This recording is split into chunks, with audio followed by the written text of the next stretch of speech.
Arteta! What a strike! What a screamer! And a fantastic goal! Arsenal back in it! And here's Liverpool, lines it up, finds the net. Arsenal are in front. In the absence of football, it's time for us to eliminate some players. No, not like that. Purely theoretically. This is the Arsenal Vision post-match podcast. My name is Elliot Smith. You can block me on Twitter, Yankee Gunner. We're going to play a game. Look, there are no games being played, so we're just going to play a game, and it's an interactive one that you'll be able to participate in. I'm going to explain all of that in a moment, but first, let me just get everything out of the way. And the first thing I want to get out of the way is I sort of obliquely made a reference to the fact that the coronavirus situation has hit my business rather hard, and there were a lot of people who were generous and kind enough to say a kind word about that. And I just want to be clear that there are way, way more important things going on globally in the world than obviously the state of like my business and how my family is doing. But I do appreciate the comments. They were very kind. So thank you for that. And we're actually hunkered down sick at the house right now. So your comments did not work. In fact, I think Tim, who was self-isolating, may have managed to pass something through his microphone, through my headset and to me. But all things being equal, I think we're holding up pretty well. And I hope everybody listening is holding up pretty well. We're going to try to have fun on this episode again, not making light of any situation, just taking your mind off it. And so we appreciate having you along for the ride with us as we all find a way through this very, very strange moment together. Tim's on Twitter. Stilberto. Hello, Tim. Hello there. How's the self-isolation going? Are you done? You feeling okay? No, I've got another couple of days to go, but to be honest, I think it will last quite a bit longer than a week, really. So I'm kind of hunkering down for the long haul.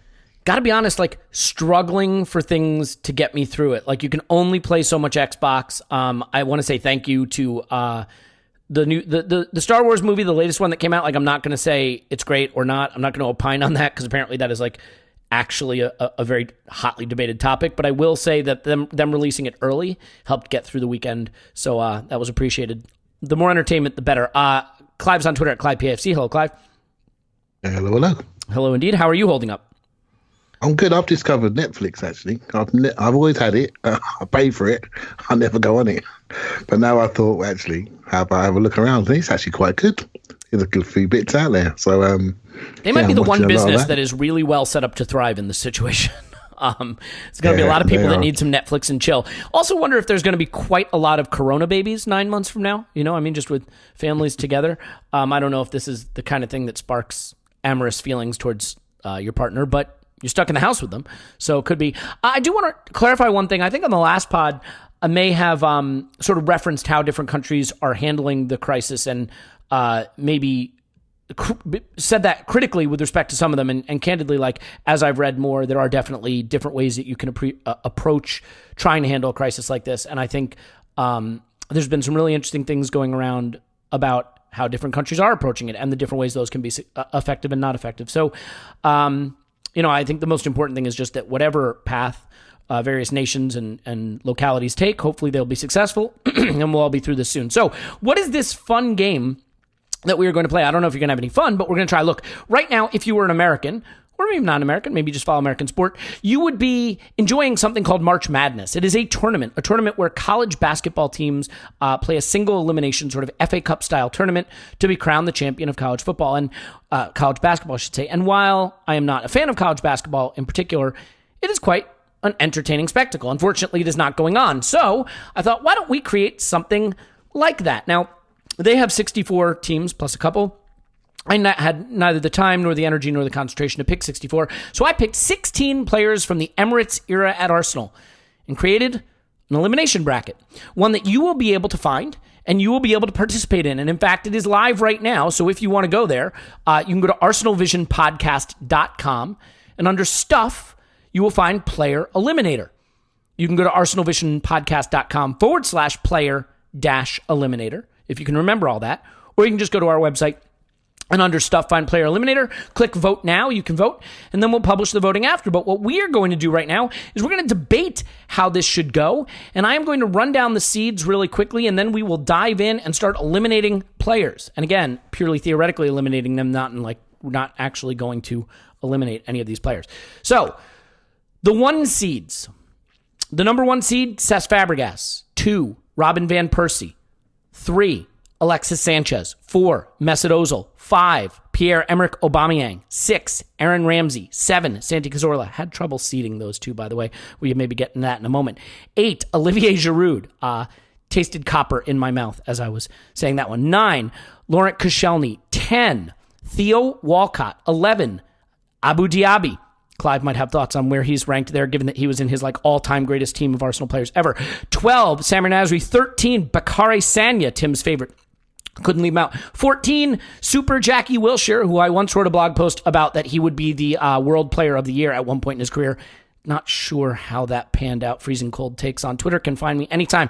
15, sorry, but I've got Adebayor on there. And 16, Wojciech Szczesny, just for Tim again. So we're going to start at the top. Tim, Cesc Fabregas faces Wojciech Szczesny, and I think this is a no contest, but how are you voting? And maybe give me a little snippet on each player. Yeah, okay. So are we voting on the basis of who we like the most or who we'd rather have playing football in our team? So, look, I think that is open-ended, and you can do it how you want to do it. But the goal of this is to crown the greatest player of the Arsenal Emirates era. So if you want to crown the guy you like the most, be my guest. But I don't think that's what we're shooting for. Yeah. No. In which case, I mean, it has to be Cesc, really. As much as I like Wojciech Szczesny, and I'll give you that quick anecdote. I think I've done on here before, but it came from George Bird actually some years ago, that when he was playing for the under-18s, he came out for the second half, and the linesman, as is their job, is to check the nets at the beginning of the half, and Szczesny turned to him and said, "Don't worry about it, nothing's going in there." And nothing did. He kept a clean sheet for the second half. And I think that, amongst many other quite well-known tales, a big part of why I like him, as well as the fact that I thought he was... Sorry? Which game was that from? That was an under-18 game. Okay. Yeah, awesome. when he was quite young. But I really liked him as a goalkeeper as well. I like proactive goalkeepers that kind of take risks and don't mind being criticised for it. I'd much rather have a good risk-taking goalkeeper than, someone who just sits on their line and doesn't get blamed for anything. But I mean, it's got to be Fabregas because he's in with an excellent chance, I think, of winning this award. I mean, if you made a case to anyone that Cesc Fabregas is the best player of the Emirates era, I don't think that, people would disagree, obviously, but I don't think it would be enormously surprising or controversial. And indeed, I think if you held a vote on it, let's say on Twitter, for example, he'd have an excellent chance of winning. Or on the Arsenal Vision podcast website, for example, where that is literally going on now. And by the way, that is why he is the 1 seed. So, I felt that he was the favorite of this tournament with Van Persie right on his back. But as for Szczesny, I don't have a great memory for events. I fade in and out. But I think, did he save a penalty in our Champions League qualifier against Udinese? Am I remembering that correctly? And that was a nail biter of a qualifier, wasn't it? Yeah, and that was an amazing save as well. And I was behind that goal, and Di Natale, who doesn't mess around with penalties, he thumped that towards the top. It wasn't quite postage stamp, but it was going towards the top. It wasn't your nice height for a goalkeeper. That was on the rise, and that's possibly the best penalty save I've ever seen in person. Yeah, and I think Theo shined in that tie as well. But if you want to say one thing that one player did that saved the club a lot of money and a lot of prestige at a really critical time, that save got us in the Champions League that season. So, you could do worse. But Szczesny is eliminated by Tim. Is he eliminated by Clive? Clive, are you going to have a pop, take Szczesny over Cesc in the ultimate upset or no? No. You have any warm memories of Szczesny, though? Yeah, I used to. When he went to Brentford, didn't he? On loan, and if you read some of what the Brentford players said about him, they were in awe of how good he was, and that was always a sign that he was arriving. When he arrived with a strut into the first team and basically demanded to play. It always stuck with me, that did. But although I'm picking Cesc, I will always admit this. I was a massive Vieira fan, and I didn't always take to Cesc when he first broke into the team. Because he was the reason Vieira got shipped out, right? Well, I felt it was a change in style that was too far removed from what I was used to, and my football knowledge was different back then, shall we say, developing, and I couldn't see what he first brought. What's this small, slow guy doing? How's he going to replace that guy who was the best midfielder in our history, as far as I'm concerned? But it was just a different way of playing. The game was changing, and Wenger was changing with it. Maybe some say he changed too much that direction, but it was the start for me when he came along.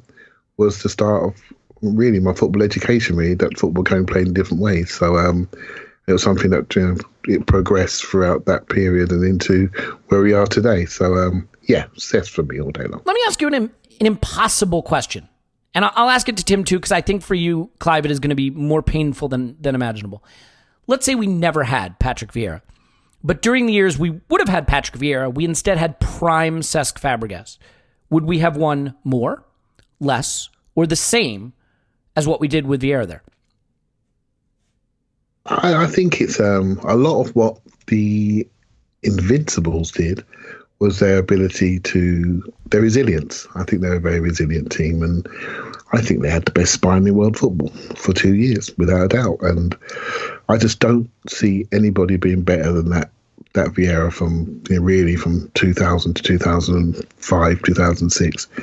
I think he was just brilliant. So I can't see it. And I think at that time football was different. It was much more physical, much more confrontational.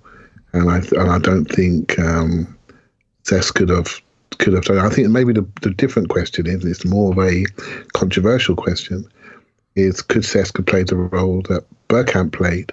And could he have offered something different there? I don't think it was a comparable position the way it was played with Cesc and Vieira. I think when Cesc came in, he was a different type 10, if you see what I mean. He can't play a two-man midfield with Cesc, can you? Well, you can, but it's a challenge. But can you imagine him just roaming and just setting the play in a modern way with that team? I think it would be quite interesting to see the difference. Okay, well, let's move on just real quick. Tim, do you want to answer that? Do you think the Invincibles could have been as successful with Cesc instead of Vieira? Not in the Premier League, but in Europe, they probably would have been. It raises an interesting point. I think Cesc even came too soon. If peak Cesc Fabregas played in this Premier League, I think he'd be unstoppable because it was just a rougher league back then, and you needed the physicality that Vieira provided, and I don't know if you need it as much today. It's not to say it's not helpful, but I think it was more important back then. Should we work our way from the best seeds up or right down the bracket? How about we go best seeds up, so we'll get to the more controversial ones. Is that cool with you guys? Yeah, sure. Okay, so the next one, pretty easy. I don't think there's going to be a tricky battle here, although in terms of unlikability, you never know. The 2 seed is Robin van Persie. He comes up against the 15 seed Emmanuel Adebayor. Tim, who are you going with? Yeah, it's got to be Robin van Persie, hasn't it? I mean, Adebayor. There's an argument that Adebayor might have been one of Wenger's greatest successes in terms of the player he got versus the player we got. A couple of seasons after we bought him, that was a real kind of polished diamond type thing. And Adebayor, like if he had if he was a bit smarter, he could have been like another Didier Drogba in the Premier League in terms of style, but in terms of his impact as well. But it's got to be Van Persie, isn't it? Van Persie is just, to my mind, the ultimate modern striker, and I guess the Van Persie goal I would take was one he scored in his second season at Arsenal when he was still quite young against Blackburn, where he was actually quite selfish. I think he was quite selfish when he was younger, but it was one where Robbie Savage tries to take him out and Van Persie doesn't go down, and he just bends the ball into the top corner from an impossible angle when he probably should have passed it. But I remember watching that goal and thinking, wow, we've got a player here. And yeah, I was right. What can I say? Yeah. I mean, I don't think Adebayor is appreciated for quite how good he was in that 07-08 season, because he scored 30 goals in all competitions, 24 in the Premier League, 3 in Europe, 1 in the League Cup, 2 in the FA Cup. But I mean, he was pace and power and technique and all. I mean, throw in a striker adjective you want, and he really then sort of lollygagged his way around the pitch the subsequent season, right, to get his move to City, which he got, and we all know where it went from there. But for that one season, he was electrifying. And he had a goal. Was it against Villarreal on the volley in Europe? Yeah. That was a stunner. Yeah, I always think of the goal he scored at White Hart Lane against Spurs, where he's got his back to goal, and it's just a perfect combination of his qualities when they came together. He kind of, spins the ball up on his foot, turns, and just follows it into the top corner, and that was just, just that nice balance of the kind of the power, but the poise as well, and the kind of. And the technique and just everything coming together in that one movement. I think that's the goal I think about most when I think about him in a good light anyway. Yeah, on the rare occasion that happens. Clive, thoughts on why it should be Adebayor over Van Persie or no? What are you doing? Throwing crumbs at me? No, I'll go to you to start the next one. I apologize. Do you have any good Adebayor? Do you have any good Adebayor memories maybe? Yeah, well, funny enough, on the website on YouTube today, I was showing the Milan 2-0 at San Siro game. Is that the Cesc Fabregas greatest game ever game? It is. It is. I think it's one of Wenger's greatest games. I honestly believe that was his perfect night. So yeah, I think if you watch that game, Adebayor absolutely rips them to shreds with power, driving through people. I've been watching a few whole games lately, not much to do. And why is that? And I tell you now, he was a very good lone forward. A very good lone forward because he was fearsome. He could go down the sides and go down the middle, and he could drive inside into his right foot. He really had a lot, and it's a shame that he started to smell himself a bit too quickly, right? And he just disappeared because his attitude wasn't quite what it should be for long enough. But we never know what went on in the background, and both of these players really left in a bit of a cloud, didn't they? So yeah, I liked Adebayor a lot, but Van Persie, my favourite goal was probably Charlton away, and the second one was one of the 5-2 games when he spun and curled it around Scotty Parker into the corner in the home game. So yeah, he's just a great player. That if he had half a yard more pace, he would have gone into, in my opinion, top 3 in the world player type votes. He just was half a yard short of being super world class. I mean, you could argue that he didn't even need that half yard. He just needed the fitness. Right? I mean, to me, that held him back as well. But yeah, there were some stories about him that, silly things he did when he played unfit. He had a pain in his thigh and he went and played, and then it exploded and cost him 3 months in a season where we were doing very well. So stupidity, youth, and bad diagnosis are no doubt coming from Arsenal. The combination of things, playing when he shouldn't have been played.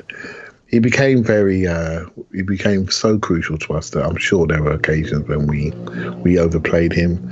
And it was something that we did historically a lot during this period. Ramsey, Fabregas, Wilshere, you name it. We just had these players that they became the sort of the identity of the team, and we just didn't feel strong without them. And I always felt we overburdened our stars during this period, and I do think a lot of the injuries were partly to do with that, and also the fact that I always say this, that Arsenal were the first and only foreign team in the Premiership, and we were seen as a different team. This team had played in a different way, and it was okay to smash us.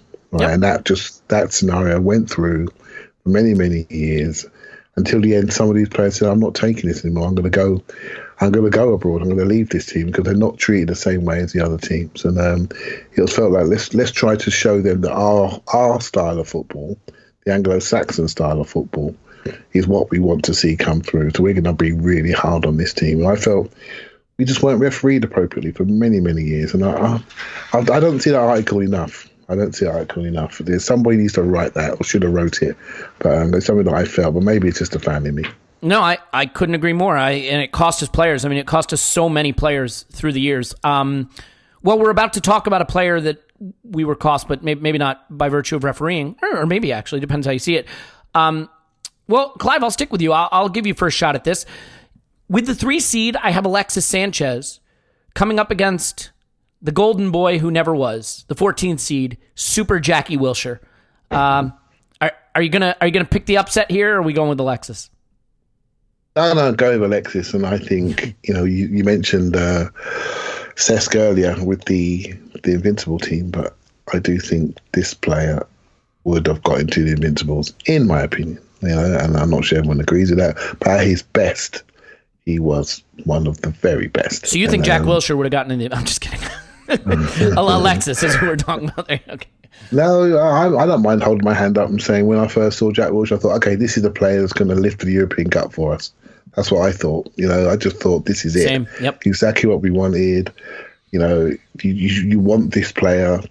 Everything about him said, I'm going to the very top, until injury struck him down, obviously. But when he was good, he was very, very, very good. But he just wasn't good for long enough. And again, somebody who absolutely, many a time I've watched him live where you just see him absolutely throw himself into challenges he had no right to even go in for. He's just incredibly brave and incredibly pugnacious and combative. And it cost him. It really cost him, So that's, again, it's a long potted history, right? So, but yeah, obviously, Alexis for me is a player that we still miss. I really feel we're only just recovering some sort of a waveform since the moment he walked out of the club. So it's only now I feel that we're getting over that player that was really the totem pole of our attack, particularly away from home. So, yeah, Alexis for me. Yeah, I think if people are listening to this who are relatively new Arsenal fans, who weren't around for the sort of supernova explosion of Jack Wilshere hype, you can't fully appreciate how high the expectations were and how big the hype was. He was the savior of Arsenal and England all in one. And I think he played for England in some situations where he shouldn't have and set himself back. And I think the weight of the expectations nationally weighed on him and I think caused him problems in terms of not just performance, but the way he played, crashing into some of those tackles. But maybe that was just who he was. I also think there are questions that can be asked about him, about his professionalism. Obviously he was seen out partying and smoking and things like that. And I don't have a strong opinion on it, but I think there are some that feel that his rumored lack of professionalism may have cost him playing time. So, Tim, Alexis, Jack Wilshere. Let me ask you this. If we were doing a tournament of the single biggest false dawns in the history of sport, would the Jack Wilshere Barcelona first leg at home performance be the winner? That for me, I walked away from that game when Jack Wilshere dominated the middle of the park against the greatest team in club football history, and I said, this guy's going straight to the top. Is that the absolute high watermark you can remember for any young player at Arsenal? But no, I still think Fabregas in that 2005-06 Champions League run probably takes that particular crown. So with Wilshere, I'm not going to talk about Alexis because I'm going to get other chances to talk about Alexis. With Wilshere, I have to be honest, I was never entirely on board, which is not to say I doubted his talent, but I always doubted, not so much physically. And when I say mentally, I don't even mean that he was mentally weak or mentally fragile or anything like that. I just think he always gave me the impression that he didn't think about his career in a smart way. And I'm not really referencing the kind of the smoking, the going out, although that is a little bit of a part of it, to be honest. But I think you can still do that and be a really good player. Like Wayne Rooney, I think, did a lot of that, and more of it than he probably should have, which is part of the reason why, as much as he was an incredible player, he was fucked by 31.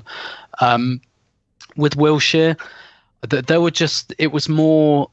So first of all, I think that Barcelona performance, while really good, was a bit over. I think it's one of those things that become mythologized and exaggerated over time. The first 45 minutes Guilty of that as game, charged.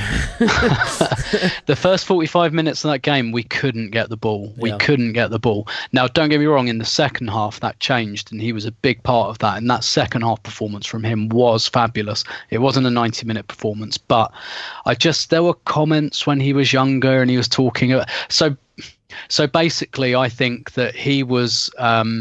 he was a velvet footballer, but in his mind, he felt like he had to be Mark Noble. He felt like he had to go around and crash into tackles. And, he spoke about this a few times. And I was just thinking, no, man, you've been given this technique. You've got a gift technique-wise, and I don't think he valued it. I think he wanted to be Steven Gerrard.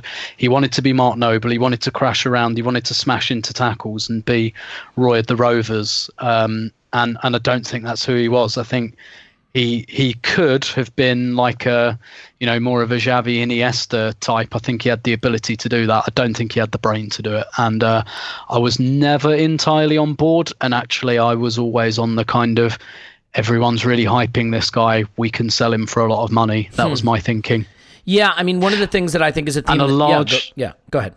So, and just to conclude that thought, a large part of the reason that I felt like that as well was because I never felt like him and Ramsey fit together, and I preferred Ramsey. Yeah, fair enough. And I mean, I think the interesting thing is Wilshere was always sort of rumored to be wasn't he rumored to be a legendary goal scorer at the academy level? Like he just scored boatloads of goals. Like the talent was precocious. I agree with you that he never quite put it all together. Certainly not long enough. But in an era of 3-second goal clips being the epitome of your career, he will always have the Norwich goal. And so that will be replayed for years and years and years to come. All right, let's move on. We are making a meal of this, that's for sure. Okay, in the 4 seed, the ever-popular Mesut Ozil goes up against a beloved 13 seed in Bakary Sagna. Tim, I'll start with you because I feel that this is going to be hard for you. I don't see... by the way, we all picked Alexis. I think that should have been clear. Are you going Ozil here, or is this our first upset? I do find this one really difficult. Just because I think they're polar opposites as players. Like Ozil is obviously a lot more talented than Bakary Sagna, but Bakary Sagna is the opposite of Ozil in that he's incredibly reliable and plays exactly the same way in every week. And also, how do you value a fullback over an attacking midfielder? I find this one like too tough to call. Does the fact that Ozil won all the FA Cups and Sagna, it feels to me like Ozil. Yeah, it's hard, right? Because I think if we think of Ozil post contract renewal, there's a lot of bad blood, but we do sort of overlook, I think, a period of Ozil's career at Arsenal where he was actually quite good and quite influential. And if Giroud was better, would have smashed the assist record in a season. Yeah, obviously Ozil's peaks are much higher than Bakary Sagna's peaks, but his troughs are much lower than Bakary Sagna's troughs as well. I guess I'd go Ozil because, let's be honest, we're looking at the best player from the Emirates era, and that's, much as I love him, that's not going to be Bakary Sagna. No, I think it's tough. You got a quick favorite Sagna moment? Is the goal in the derby? Spurs. Yep. And the overhead kick goal line clearance against Aston Villa as well. All right, so Clive, I mean, I am a huge Sagna lover. I think it's interesting too because I think Bakary Sagna was the kind of right back that today you just wouldn't want because he didn't do the things in the attacking half that these fullbacks have to do. But like, you cannot overstate the importance of a guy who was defensively solid in a team that lacked defensive solidity at times, but also could play. I mean, there were games where he had to play center back and he did it really well. I can't think of any off the top of my head that stand out, but that was something that Nacho Monreal then wound up kind of wearing that hat as well. But do you have a thought on Sagna versus Ozil? Yeah, I don't think you should underestimate his attacking skills, by the way, because there was a period when he was one of our best attackers down that right-hand side. So many games I've seen him put in some good crosses, etc. And I also think we need to sometimes just move away from fullbacks being just attackers. When you look at a fullback, you always look at, for me, you look at the area and you look at dominance of a zone. And I thought he dominated his zone very well, both ways, and able to get up and support other areas and other zones in the pitch. And I think he was a very good player that was maybe underappreciated, hence made him vulnerable to moving on and securing extra money for his career late on, which I don't really blame him for, and fair play to him. But Ozil, for me, I liked Ozil when he was number 11 rather than number 10. I think Ozil at 11 has got some highlights. I've been pretty consistent saying he's probably one of the top 5 ever players I've ever seen from a talent perspective. Really unbelievable. And just through watching him, you can learn so much about what to do and how to be as a midfielder.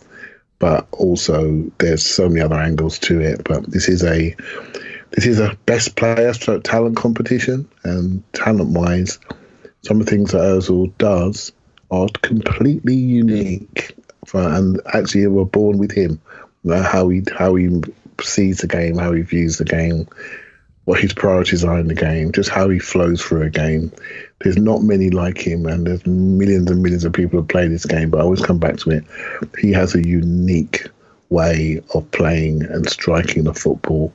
The things that he cares about are just stunningly unique. However, I think he's got too introspective in what he sees football as, and football has developed around him in a way where how he sees the game and what he brings to the game may not be quite enough. But hey, this is a discussion point. But for this one, it's Ozil all day long. Yeah. Okay. Well, I mean, I agree to Ozil. I think the problem with recency bias is that it's very difficult to remember how good Ozil was initially. And I do think, in fairness to Mesut Ozil, we did give him Alexis, but I think we probably did not surround him with the attacking talent that he really could have thrived with until it was a bit too late.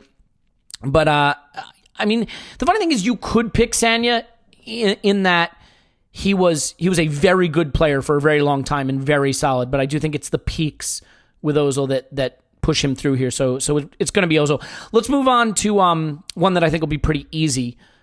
Although, it's going to be easy. Tim, the 5 seed is Pierre-Emerick Aubameyang. The 12 seed is Samir Nasri. 2 players who have not been with Arsenal particularly long periods.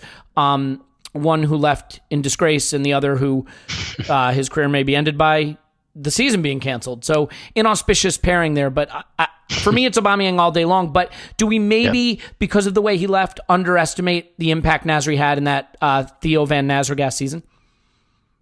Yeah, maybe a bit. He could have been a brilliant player, and incidentally, exactly the type of player we could really, really do with now, particularly on the left side. But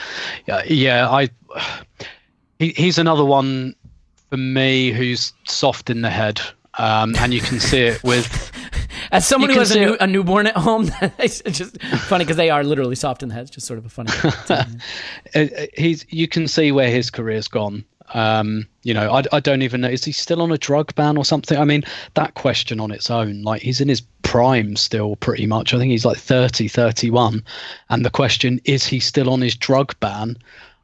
He was at West Ham on loan last year? No, he hasn't got a chance. He's just, a very talented player, but wasted his career.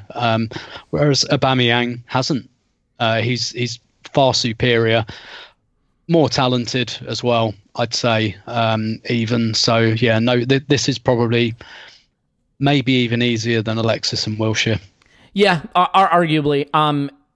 I struggled where to put Aubameyang in the rankings and dabbled with the idea of putting him ahead of Ozil at 4, but I just think the length of his tenure made it harder, although they're going to be matching up in the next round, and I have a feeling we'll get our first sort of mini upset there. Clive, I don't have a lot of good memories of Nasri because of what happened subsequent to his leaving, but I will say, if we were having a different tournament, greatest social media moments involving a footballer of all time, I don't know that I've ever had a better day in my life than just following along with the Drip Doctors events unfolding on Twitter. And for those of you who don't remember this, apparently Samir Nasri went to something called Drip Doctors, and apparently he paid for gratification of a sexual nature, and apparently his then partner got hold of his Twitter password, logged on, and shared this news with the world. And then he logged on and said, ha ha ha, it was all a practical joke. And then she logged back on and said, no, it wasn't. And they battled as he attempted to get control over his Twitter account back. And ultimately, this not only resulted in him being humiliated, but also banned from football. It is quite the story. But apart from that, it's Aubameyang all day long, right? But do you have anything good to say about Nasri, the footballer at Arsenal? Yeah, it was actually the season he went to Man City, or the end of the season went to Man City. In that first half of that season, until he got tapped up at Christmas, He was absolutely fantastic. And again, best player in the country. We always had this player that would just peak and then we would lose them. Right? So normally to Man City or somebody else. So yeah, I thought it was really disappointing when he went, because obviously Fabregas was going and there was an opportunity for him to be the man. And he just decided to just dismiss that and dismiss the club. And it really left a bad taste, really bad taste. But I see he's got a lovely body swerve, a lovely sway, a lovely arrogance about him. But he's just not a lovely person or and in the end, you have a dressing room to maintain. And there were stories about what he did on the French squad when he sat on Thierry Henry's seat and then he wouldn't get up. And you can just imagine him being a little bit of a shit, really. And you don't have to imagine. You don't have to imagine. That sort of thing doesn't work well, and players just want you out. They want you away. They don't want anything to do with you because you're going to cost them. They can't trust you. And so from a fan perspective, we see these lovely sways and flicks and shots and crosses, and we go, oh, what a good player. But actually, from a player's perspective and a coach's perspective, you showed no consistency, no bravery, no leadership. You just took your money and ran. And so I'm not a fan. Not a fan at all. He may not be in his drugs ban. According to FB Ref, Tim, he has played 446 minutes for Anderlecht this season. So good for him. Wow. Yeah. Has ailing up trees. Vincent Kompany got him in. That's right. Yeah, Vincent Kompany brought him over. Yeah. So, yeah. After all those great seasons he had at Man City. All right, enough said about Samir Nasri, and we can talk about Aubameyang more in the future. But that brings us to, I think, what will be the most heartbreaking matchup of the tournament for poor Clive. Clive, the number 6 seed is Aaron Ramsey, a player who you self-professed at first you did not necessarily love him. At the 11 seed facing him is a player you love quite a bit. Who are you picking between Aaron Ramsey and Abu Dhabi? Well, yeah, I'm gonna pick Ramsey, and okay. Because then we don't have to fight. Well, it's I really liked Abu Dhabi. From a football perspective, what he brings to a football team in midfield just fits my idea of a midfielder a lot more. Right, so the fact his career was just always with one arm tied behind his back, it just means he was very spotty and inconsistent. But his top level game is way above Ramsey's. But he just never manifested often enough. Right, so. But my respect for Ramsey grew. I always felt, Tim said something earlier on, I don't think Ramsey fit with Wilshere. Ramsey struggled to fit with a lot of players during his time at Arsenal. It wasn't just Wilshere. There were many players he didn't fit with. And this was one of the issues I used to have with him earlier on. I felt he was quite a competitive player. And I felt he really tried to compete with players in a way where he tried to get his game in above their game. And I always felt that, and I thought he wanted to be central. He wanted to do what he wanted to do. He wanted to play the way he wanted to play.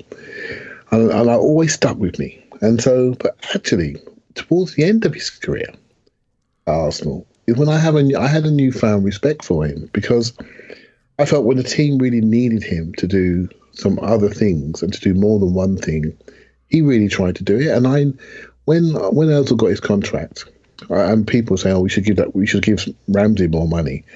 I sort of dismissed it because Ozil was playing really well for his contract, and actually, that was a bad mistake by the club. I'm not saying Ramsey. I always disagreed with the pedestal he was put upon. I never felt the pedestal should have been that high, but I do see his quality. I do see what he brings to the club. Much of the things that we talked about Samir Nasri about, that's not Aaron Ramsey. Faultless off the pitch, hard-working, always trying to be better, always trying to improve himself. Yes, he's injury-prone, and I think we need to wake up to that. If you look at his injury record, it's shocking. Honestly, you want to look at it on, I think it's on transfermarket.com. You have a look at that, how many games and hours he's missed, you would be surprised.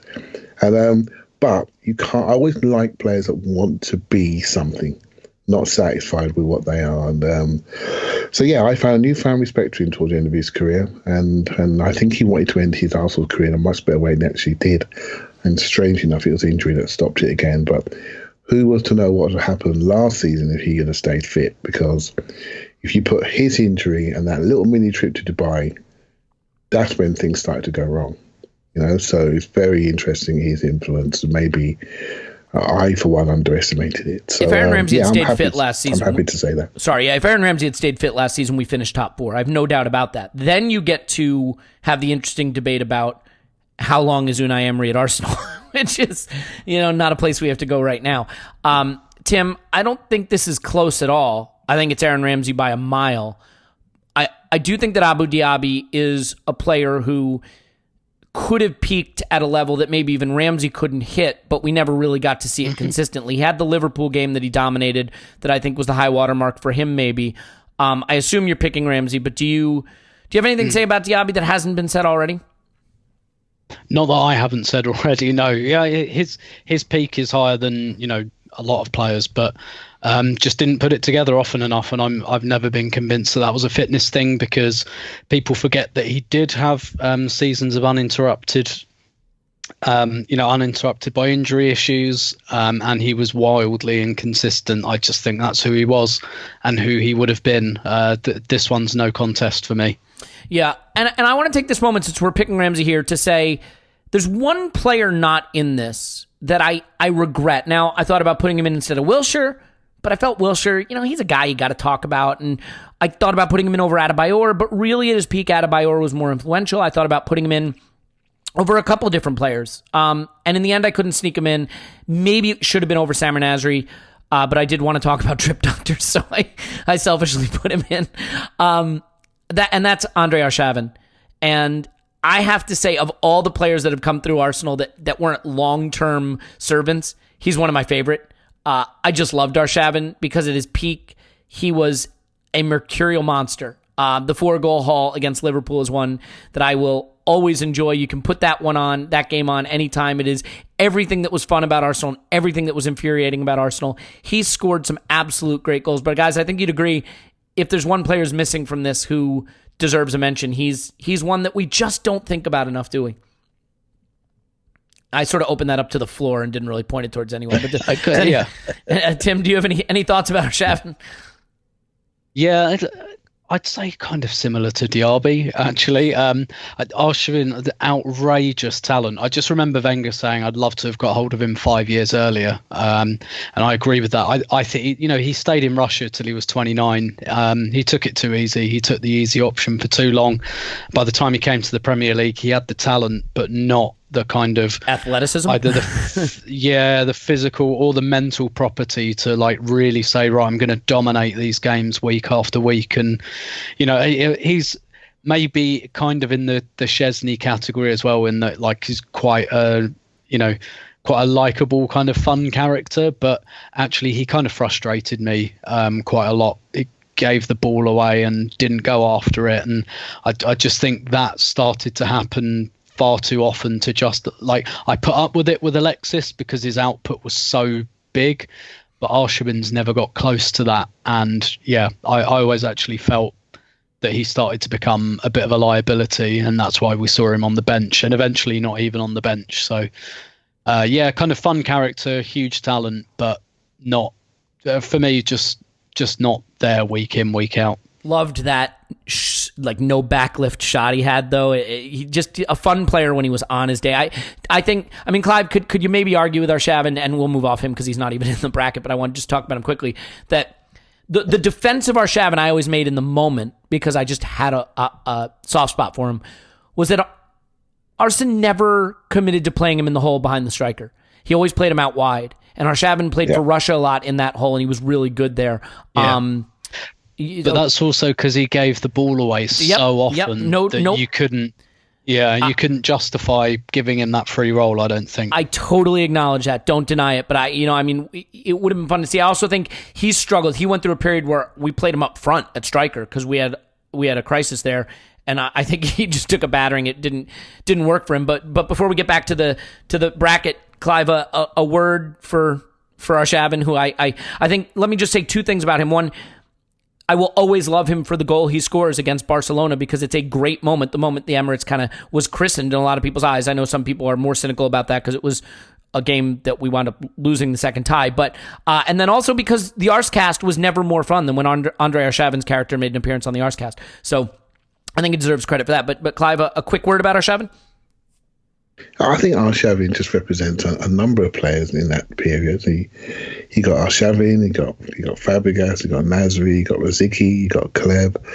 When Arshavin Podolski, broke, perhaps maybe up to a point. But when Arshavin I think it's in the Euros when he really sort of did well. I can't remember what year it was, but when there were rumours in coming to the Premier League, you just thought, well, that's Arsenal. Do you see what I mean? Because he looked like an Arsenal player, a maverick player, technical player, low centre of gravity, banging shots, twisty, turny, technical player. We had loads of them. We don't have any of them now. Do you see what I mean? That was the identikit Arsenal player. When they came available, we got them. When Rosicky shone, we got him. Pleb came out of the sky for me, but another technical player. Fabregas, another technical player. Nasri, another sharp technical 8 type player who could play wide.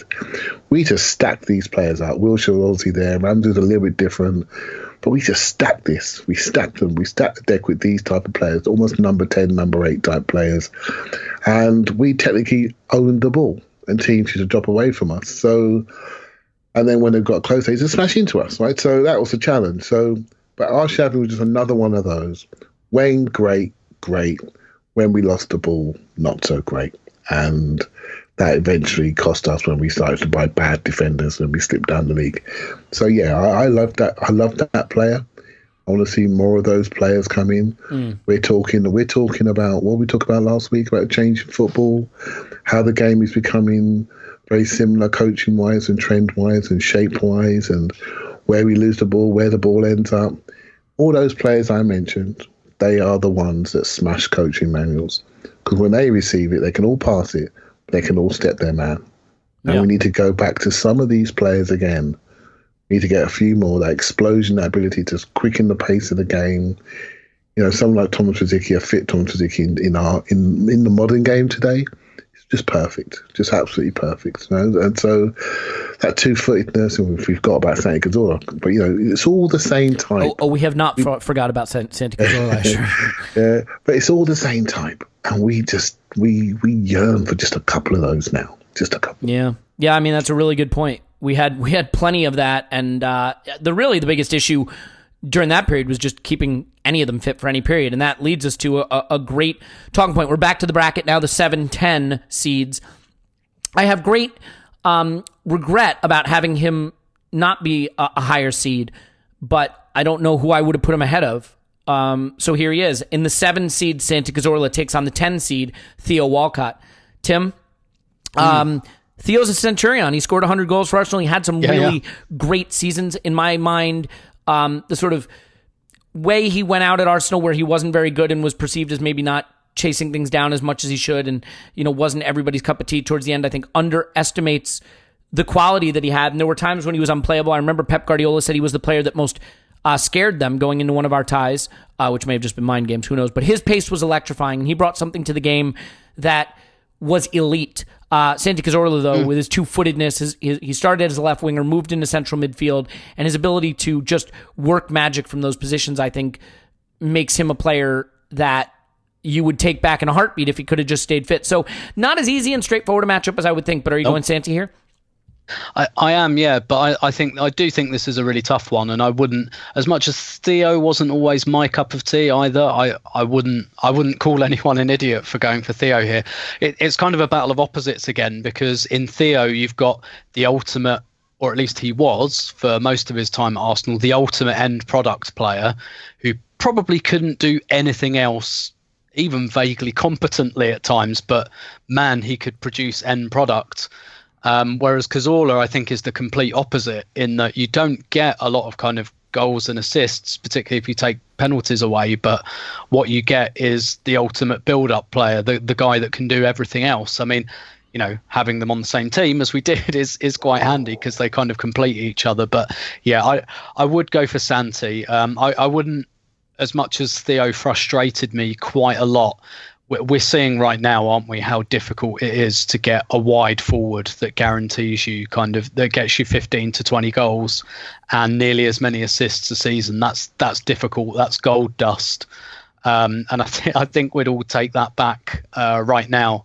I think kind of Theo Walcott, I was going to say prime Theo Walcott. I'm not really sure what that is, to be honest. But well, it was the Van Persie season, wasn't it? The season Van Persie had 30. I think he had like 15 and 10 or something like that. Yeah. I'd say like pre-2016, Theo Walcott walks into this Arsenal team at the moment, quite frankly. So, I wouldn't be entirely dismissive with him, but I also think Cazorla's got a lot of elite level skills, which aren't just easy on the eye.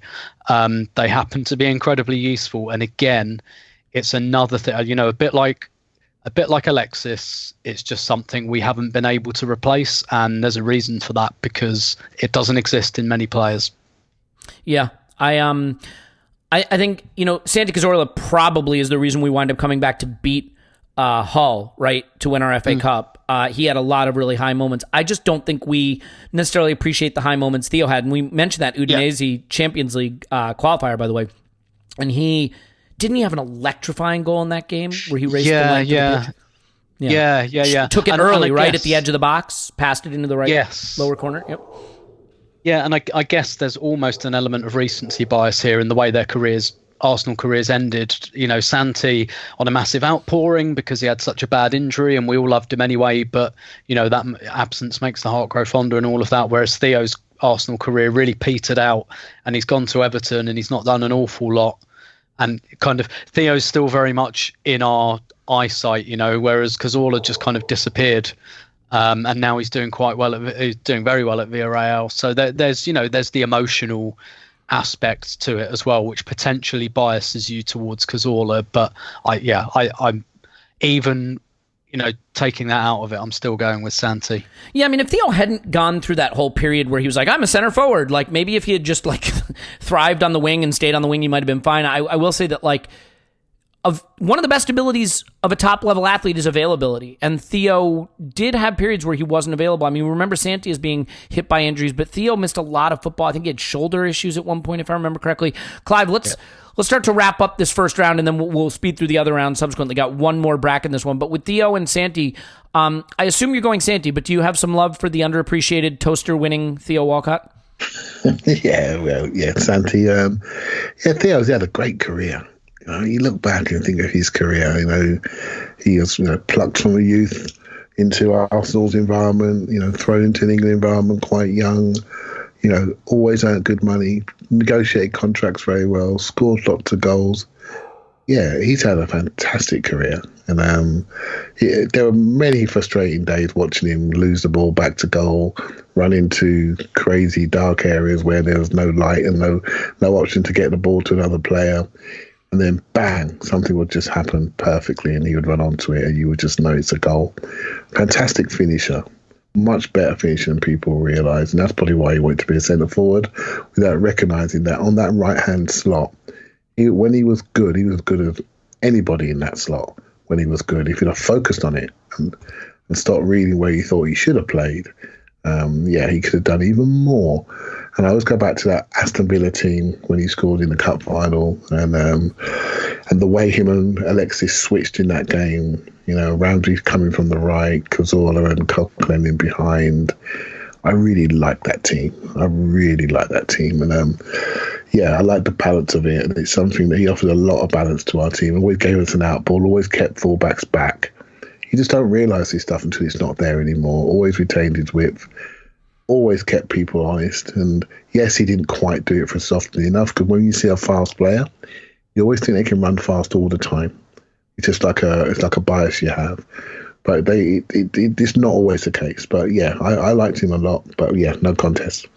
Yeah, I mean, it's funny, right? Because as we watch like Pepe struggle to integrate on the wing, and we have a center forward playing on the left wing, and we've had some challenges, I think, finding great wide players at times. Theo Walcott's ability to just burst down the wing and beat everybody with his pace and both score goals and deliver fairly good crosses. I mean, I think it wouldn't go missed, but it's got to be Santi Cazorla. Midfield is such a problem right now, central midfield, and having a player who can do both, right? Get you a player who can do both, who can carry the ball, who can pass the ball. Two-footed. My God, what we would give right now for a two-footed central midfielder. Really, really special player. And unfortunately, I think he's going to be knocked out in the next round. Final first round bracket, and then we'll start to really speed through these. All right. I'll start with you, Clive, because we've been starting with Tim. In the 8th seed, I gritted my teeth and I put in Olivier Giroud. In the 9th seed, Laurent Koscielny. I think this one is close. For me, it is not. I'm going Laurent Koscielny here. Who you got? Giroud up front or Koscielny at the back? No, I'm going Koscielny. I think Koscielny could easily win this, because, I've said this before, there were periods when I just couldn't imagine an Arsenal team without him. He was so good. He was so important to us. Again, another player we overburdened till we broke him, so we gave him some very average partners, moved him around all the time, didn't quite give him the one that he always wanted, apart from maybe Mertesacker, but even then, we then stretched him out to cover the fullback and Mertesacker when he got caught short. So yeah, it was. He's a player that I think was massively underrated, and maybe as a value for money signing, I think he could literally be number one. You think about what I think he cost $7 million. I don't know how 9-10 years worth of performances when he was always our best defender, more or less. So yeah, a player I rate very, very highly. Tim, will you remember Giroud as the guy who scored the Scorpion goal, as the guy who helped set up the Norwich goal, as a guy who scored 100 goals for Arsenal? Or will you remember him as the guy who could drive you nuts with a 12-game stretch where he didn't score at all when we needed him desperately? For me, I think you know the answer. I will always remember him getting beat to a 50-50 by a goalkeeper. It was the things he couldn't do that drove me nuts, and I admit that is about the way we always talk about what fits your eye. I like the Aubameyang guy who can run by you. I've never been a huge fan of the target man, and I will acknowledge that Giroud is an excellent target man and probably would have been better off with a prime Giroud right now than a prime Lacazette backing up someone like Aubameyang. Maybe I didn't fully appreciate what he could do, but I don't think he was ever first choice striker for Arsenal material, was always my position. Koscielny, on the other hand, at a time when we couldn't defend anything, he really held it together. And to be fair, our defense with him and Mertesacker at times was actually quite good. And we see now just how important it is to have, a good central defensive pairing, as we do not have one. So for you, I assume it's Koscielny. I've actually put Giroud in the 8 over the 9, so that's technically an upset. But is that how you're going to vote? Yeah, definitely. I remember Giroud as all those things, frankly. I think there's this weird thing with Giroud, and it always persisted while he was with us, where he was, he really sums up the kind of the truth is somewhere in the middle response. I think there are a lot of people who overrate what he did, and there are a lot of people who went over the top. The thing is as well, like his form fluctuated quite a lot, and he had really hot streaks and he had really cold streaks. He's a very streaky player, Giroud. So I remember him as all those things. I remember him as a good but not great striker, and the fact that Arsenal spent years trying to upgrade on him, tells the story. We tried to sign Benzema, tried to sign Higuain, tried to sign Suarez, tried to sign Demba Ba. Arsene Wenger was never entirely on board with Olivier Giroud. Not on board, but not on board with him as the de facto first choice striker. He tried Theo there. He played Alexis there. He played Gervinho there.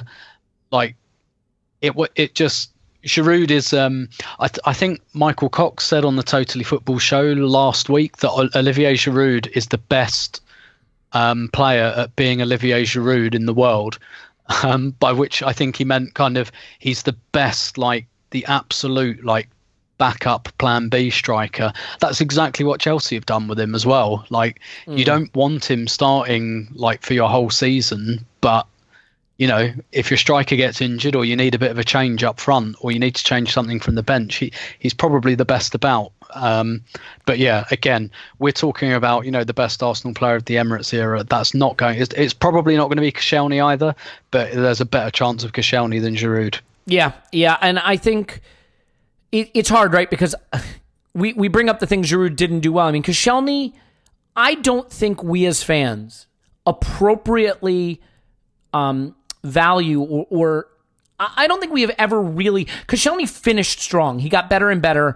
And obviously then left in disgrace. But we remember him from his good times in a way that we don't always with every player, because early in Koscielny's time at Arsenal, he had a red card in him. He had a penalty giveaway in him. He had a Rick in him. I mean, obviously the League Cup final against Birmingham City, like, terrible, terrible mistake. You could argue it's a goalkeeper error. I think it's Koscielny's error personally, but like, he made mistakes. He made mistakes that we have just kind of moved on from and forgotten. And I think in the era of micro-analyzing those sort of things, I mean, he wasn't Mustafi, but he did have moments like that. But yeah, ultimately, I think when he hit his peak and when he hit his stride, he was an excellent defender.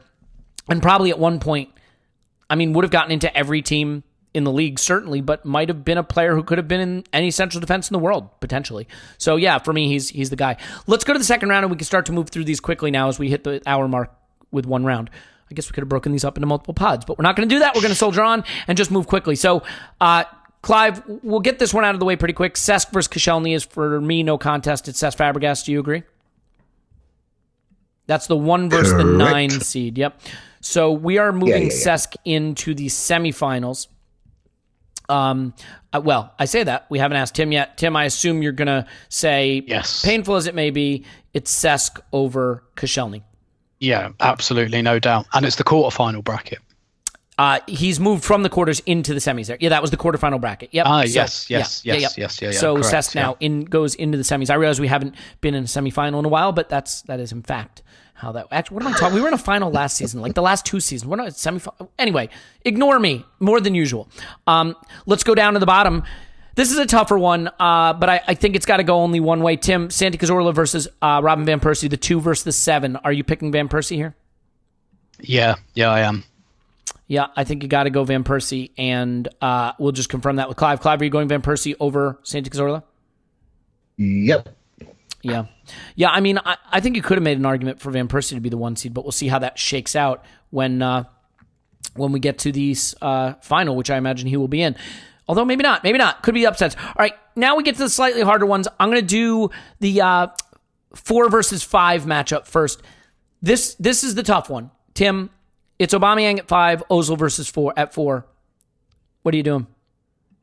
I'm going with Aubameyang because he's been brilliant the whole time he's been at Arsenal. Obviously, it's a shorter timeline. Mm-hmm. I appreciate that. And again, there might be some recency bias with the Ozil thing, but I think Aubameyang has been just brilliant pretty much all the time in terms of his goal return, whereas I think Ozil was always slightly streaky. He had good periods of form and slightly indifferent, and he's been in a bit of a funk for a couple of years now. But even if I compare, how long's Aubameyang been with us? Like 2 years, just a bit more. If I compare Aubameyang's first 2 years with Ozil's first 2 years, it's still Aubameyang for me. So actually, I don't find that one that difficult. Is there a reason we rate Aubameyang higher than Adebayor?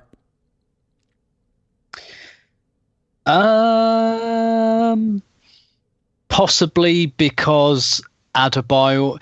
Well, yeah, because Adebayor, his first season and a half wasn't great. He was Adebayor had one elite season, and he didn't arrive already with a reputation. Yeah. Sorry, go ahead. Yeah, and then after that, his last season was pretty poor, and it was clear that he was thinking of leaving and all of that. But again, if you compared peak Adebayor and peak Aubameyang, that's a difficult conversation. Yeah. I was thinking it's just funny because I think Adebayor's one really great season might be better than either of the Aubameyang seasons, but Aubameyang's the better player in his career. There's no debating that. It's just a question of impact at Arsenal. Clive, do you have any instinct to go Ozil over Oba, or are you going to go Oba? Aubameyang, please. Yeah, can we make a point about Oba too? Like, versus, let's say, like Adebayor. Adebayor was in a pretty good team playing for Arsene Wenger when he was still really in his pomp. Like, Aubameyang came in and had like half a season of the end of Arsene Wenger, playing only in the league that didn't matter.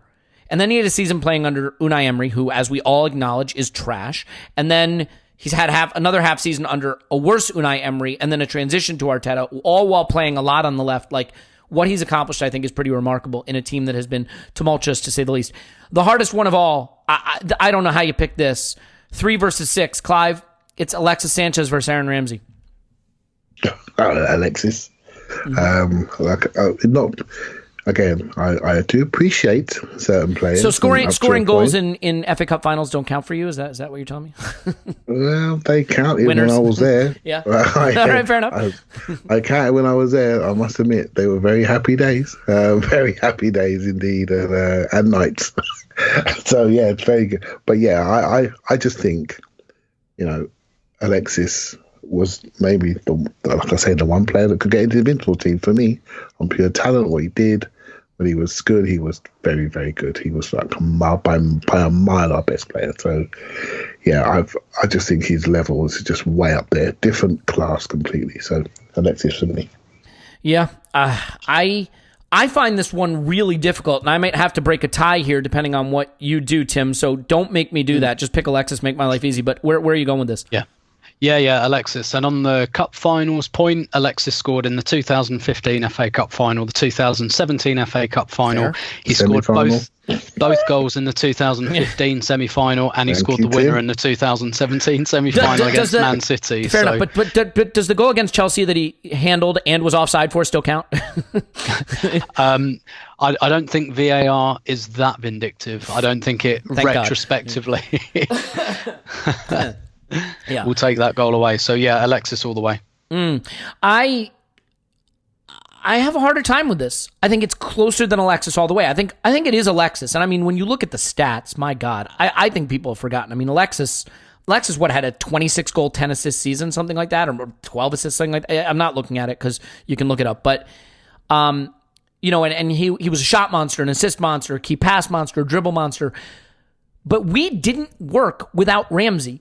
Basically for 5-6 years, like he played and we won, or he didn't play and we lost. Like he was so influential. He had that season that he started out as maybe the best player in the league, best player, midfield player in the world. What season was that where he was just scoring for fun and then he got injured and it cost him? Like it looked like he was going to go absolutely supernova.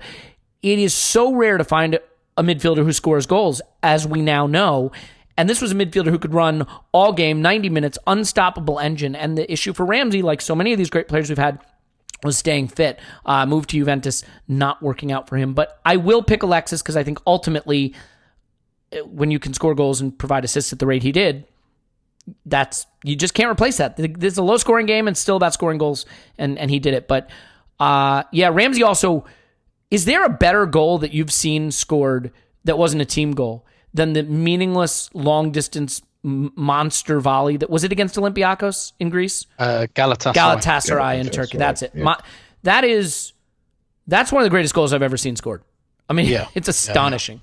Yeah. But Alexis had quite a few of those, to be fair. Okay, now we're into the semifinals.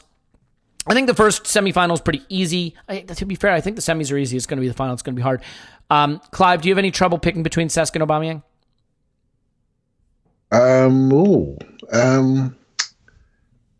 Yeah, I do actually. Really? Okay, I don't. Yeah, I will probably. No, I'll probably go Cesc. Thank you. It's only just. Is it? Only just.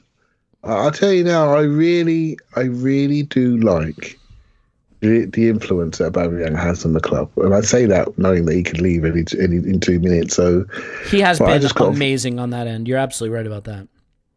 Yeah, he could leave, but if he was to stay, I think he would go down one of our better recent players. I think his productivity is excellent. Again, I think more to what he brings the club. We've got a £350,000 a week player that could be seen by, and is seen by some, as one of the worst signings in our history based on what we paid him and based on what we've got back. And he got a player in Aubameyang that's come in at quite an old age and just delivered.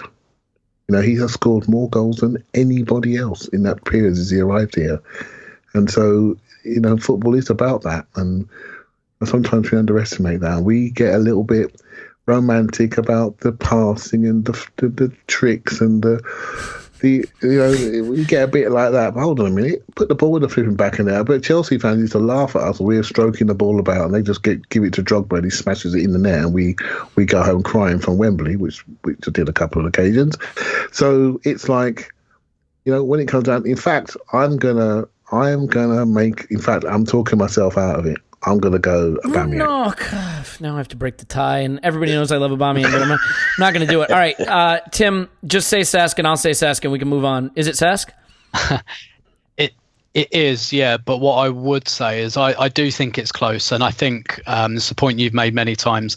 Aubameyang's kind of unfortunate that he spent the 2 years at the club that he spent. If Aubameyang had been with us, imagine 2015-16 when we finished second.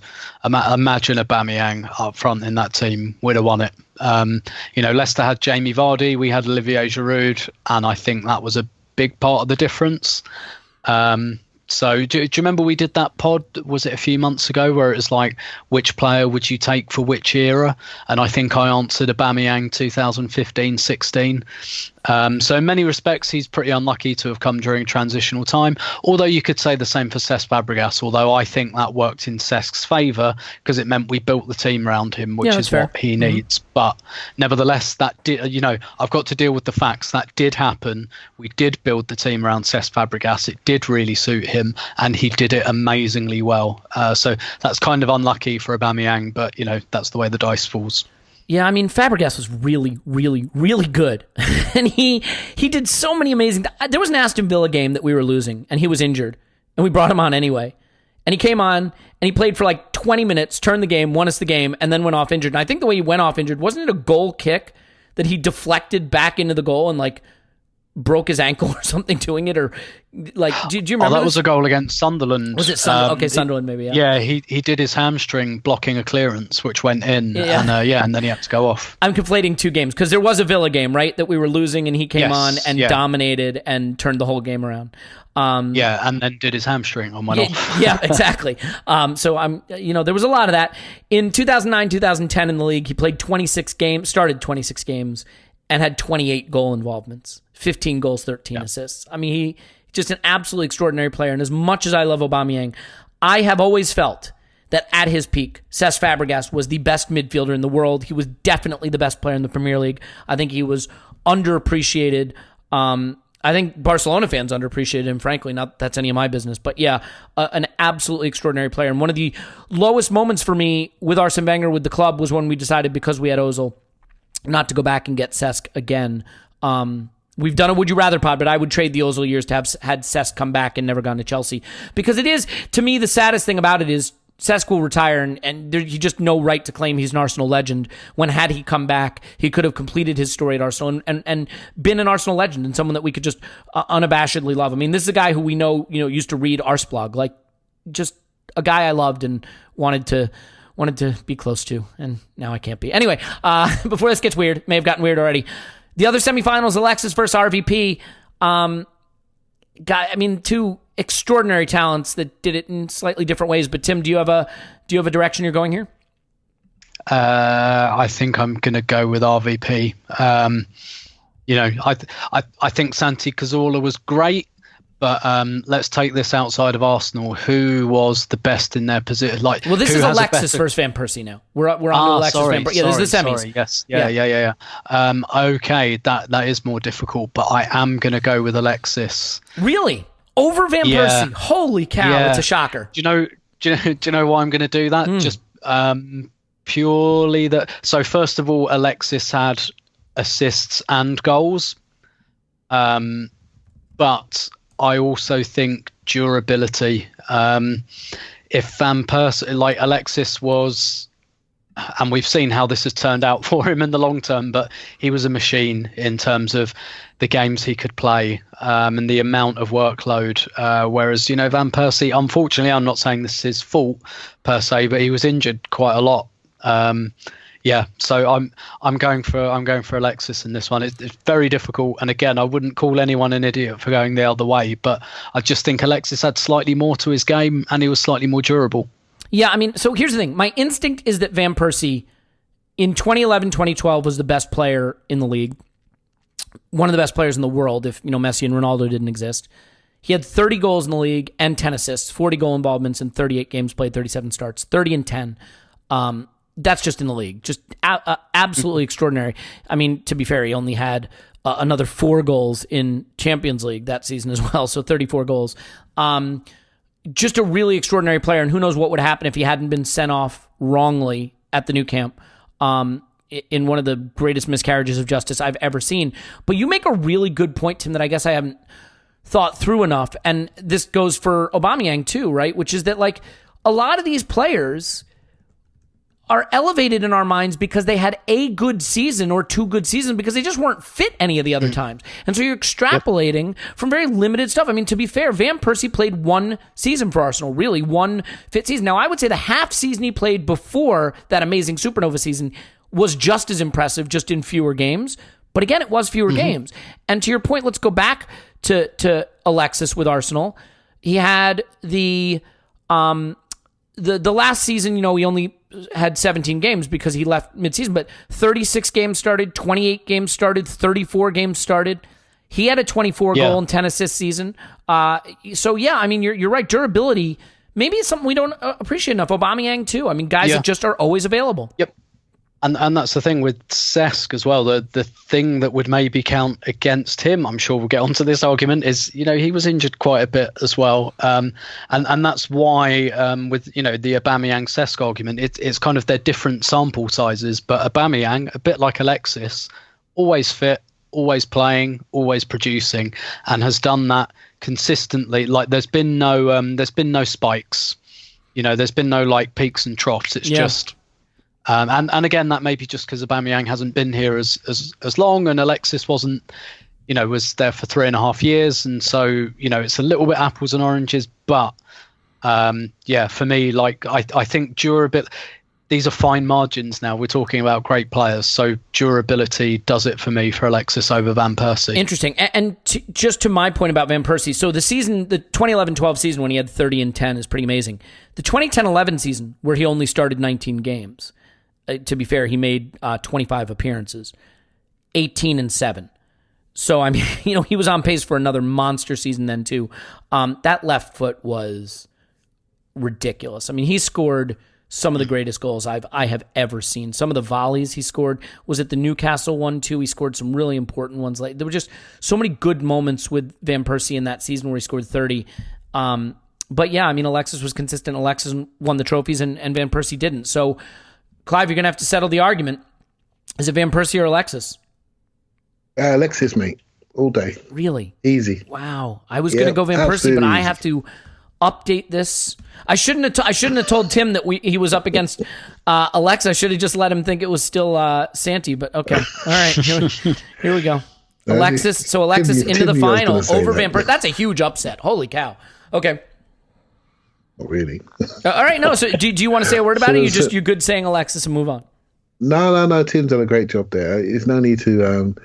I just think, influence-wise, Alexis is huge. I mean, just remember, we just gave him the ball all the time. He was our build-up. He was our exclamation point. He was everything. Right. So yeah, it's easy, absolutely easy. I do think that the way Alexis left has blurred the lines for people about what a force of nature he was. And also, to be fair, what he got from Ozil. He made Ozil a better player. Their relationship really brought the best out of Ozil. And I think Alexis should get half of Ozil's wages if it weren't for the fact that Alexis stole himself a hell of a contract at United. Because I think Ozil got the huge deal because Alexis kind of pulled some good football out of him towards the end there. That after he left, really was never there again. So we're into the final, and all right, I'm worried this is going to go sideways on me. I don't want to have to invoke executive privilege here because I'm not the executive. Tim, it's Cesc versus Alexis for the crown of greatest Emirates era player. For a start, this is what the final should be. In my eyes, that's how it should have turned out. Kind of like this year's Europa League final should have included Arsenal. Well, there's not going to be one, so who cares? Well, yeah. Okay. I find this one so difficult to call because they both have that influence. I think if you were going to pick a flaw with both of them, you'd say possibly that Arsenal became too dependent on them, and actually they're both, I think, the types of player who really, really need to be the absolute centre of the team. They're both that type of player. They're both the kind of give me the keys to this team, and they can both do it, but that obviously comes with a bit of a downside. I think it came with a downside with both of them.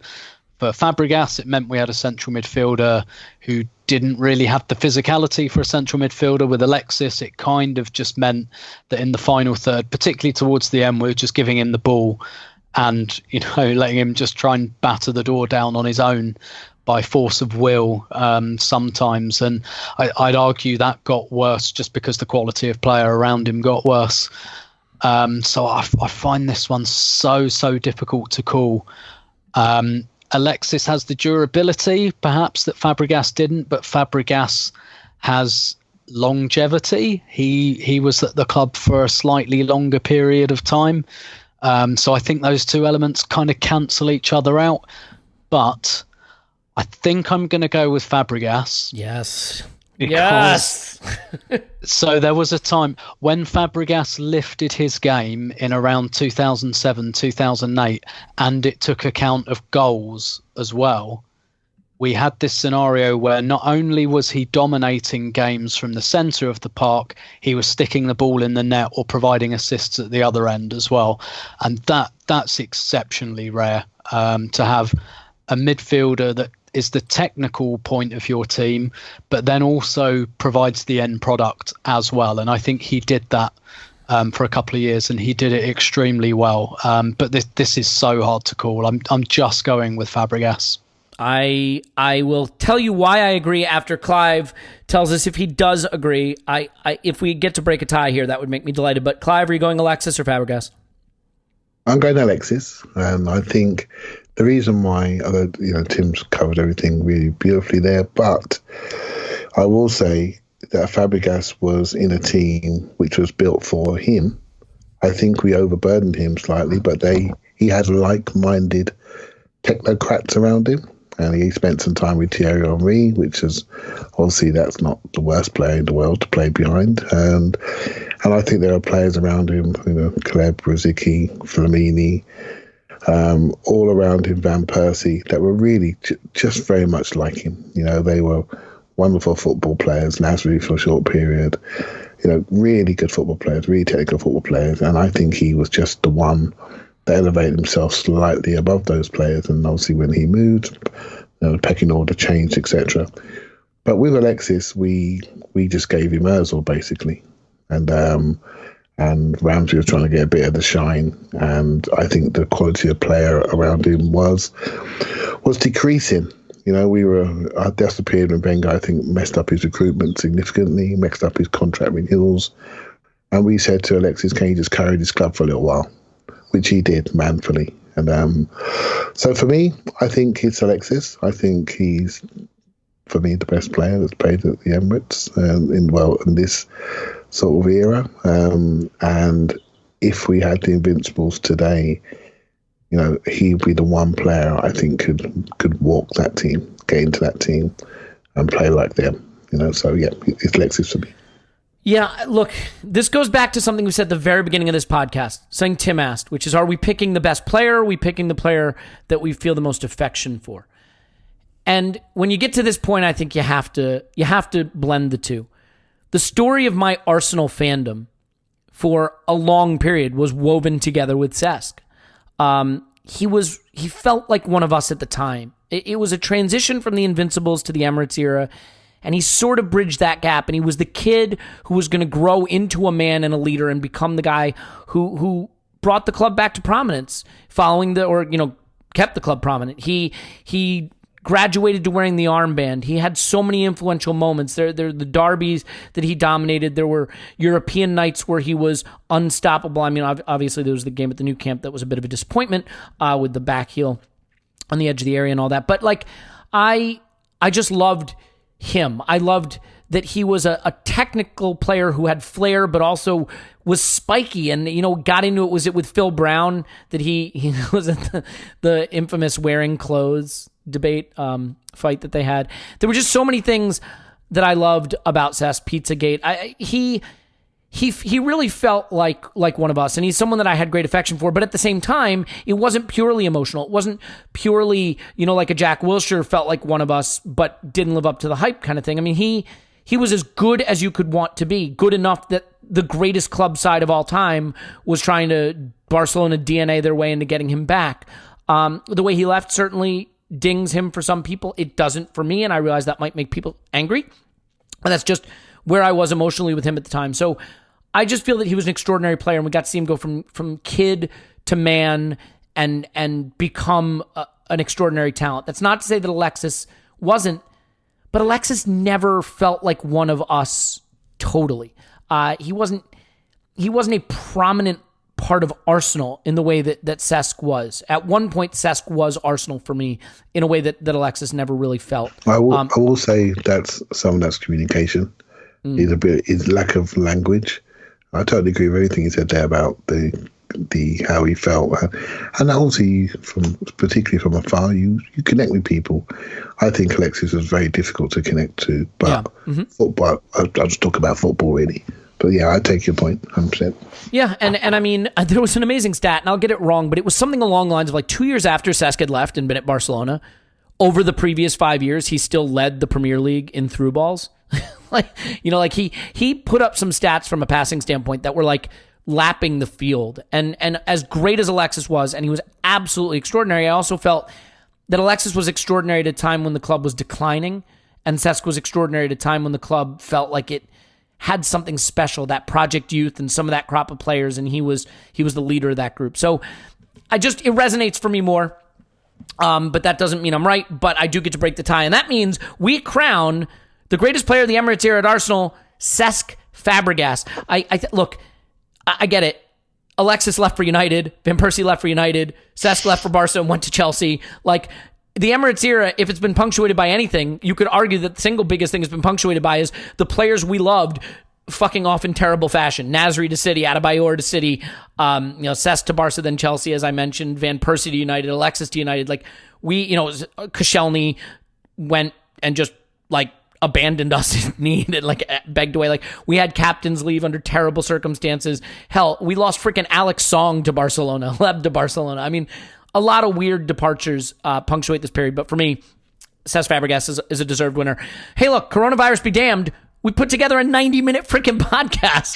So hopefully that keeps you busy. And I implore you, please go to the website and fill out your bracket. We'll announce the results of the bracket at the end of the week on the next pod we do for everyone. We'll have Patreon pods throughout the week. And to the patrons who have signed up, I want to say thank you so much. And for those of you who either can't or aren't interested, don't want to, no big deal. We just love having you here. We are all in this together. And we'll all get through this time without football together and hopefully make it fun, like hopefully we did for the last hour and a half. Tim's on Twitter at Stillberto. Thanks, Tim.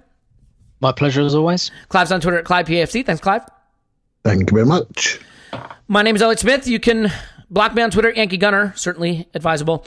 Definitely just get in touch with us. Let us know what you think, and hopefully you'll fill out the bracket, and we can all move on together. I don't know what our next game's going to be. The outro I did last time was kind of silly, but I'm going to do it again because it's the only thing we have. But why don't I do it this way? Let's keep an upbeat message. So we'll talk to you after COVID-19, Arsenal 20.